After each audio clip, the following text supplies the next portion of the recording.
आज net, PGT, TGT के लिए हिंदी साहित्य के अंतर्गत आदिकालीन या आदिकाल पाठ में हम लोग निम्नलिखित फैक्ट को जानेंगे। ढोला मारूरा दुहा 11वीं शती में दोहों में रचित एक प्रेम काव्य है। क्वेश्चन पूछा जा सकता है कि ढोला मारूरा दुहा किस प्रकार का काव्य है, तो हम लोग बताएंगे ये प्रेम काव्य है। 17वीं शताब्दी में कुशल राय वाचक नामक कवि ने ढोला मारूरा दुहा में कुछ चौपाइयों को जोड़ा था। डॉक्टर हजारी प्रसाद द्विवेदी ने ढोला मारूरा दुहा को हेमचंद्र तथा बिहारी के दोहों के बीच की कड़ी माना है। क्वेश्चन ऐसे बन सकता है कि किस विद्वान ने हेमचंद्र तथा बिहारी के बीच के दोहों के रूप में ढोला मारूरा दुहा को माना है, अर्थात ढोला मारूरा दुहा हेमचंद्र तथा बिहारी के दोहों के बीच की कड़ी है।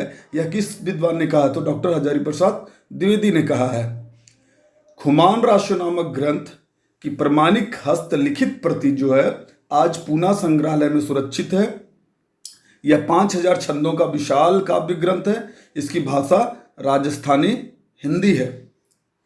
शारंगधर कृत हमीर राशो काव्य के कुछ छंद प्राकृत्य पैंगलक नामक ग्रंथ में भी मिले हैं। इसी आधार पर आचार्य शुक्ल ने इसके अस्तित्व की कल्पना की थी।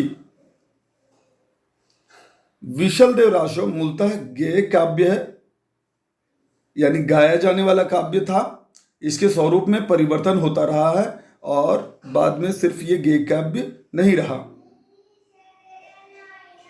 विशलदेव राशो में भोज परमार की पुत्री, परमार शासक भोज जो है उनकी पुत्री राजमती और अजमेर के चौहान राजा विशलदेव तृतीय के विवाह, वियोग एवं पुनर्मिलन की कथा है। यह मेघदूत एवं संदेश राशक की संदेश परंपरा का काव्य है।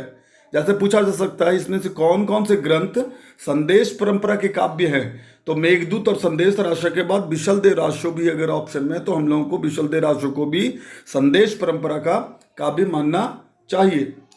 राउल बेल का पाठ बंबई के प्रिंस ऑफ वेल्स संग्रहालय से उपलब्ध कर प्रकाशित कराया गया है। यानी राउल बेल जो है, जैसा कि हमने पिछले वीडियो में देखा था कि राउल बेल एक शिलांकित कृति थी,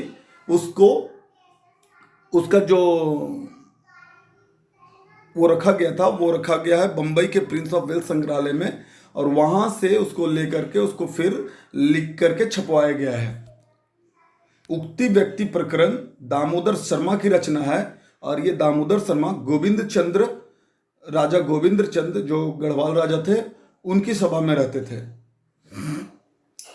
वर्ण रत्नाकर ज्योतिश्वर ठाकुर की रचना है, और वर्ण रत्नाकर जो है मैथिली और हिंदी में रचित है।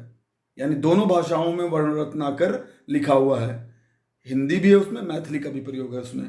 ज्योतिश्वर ठाकुर इसके रचनाकार हैं।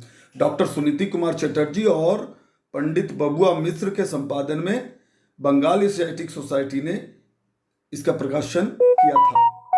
अर्थात बंगाल एशियाटिक सोसाइटी के प्रकाशन में डॉक्टर सुनीति कुमार चटर्जी और पंडित बबुआ मिश्र ने के संपादन में ये ग्रंथ प्रकाशित हुई। धन्यवाद।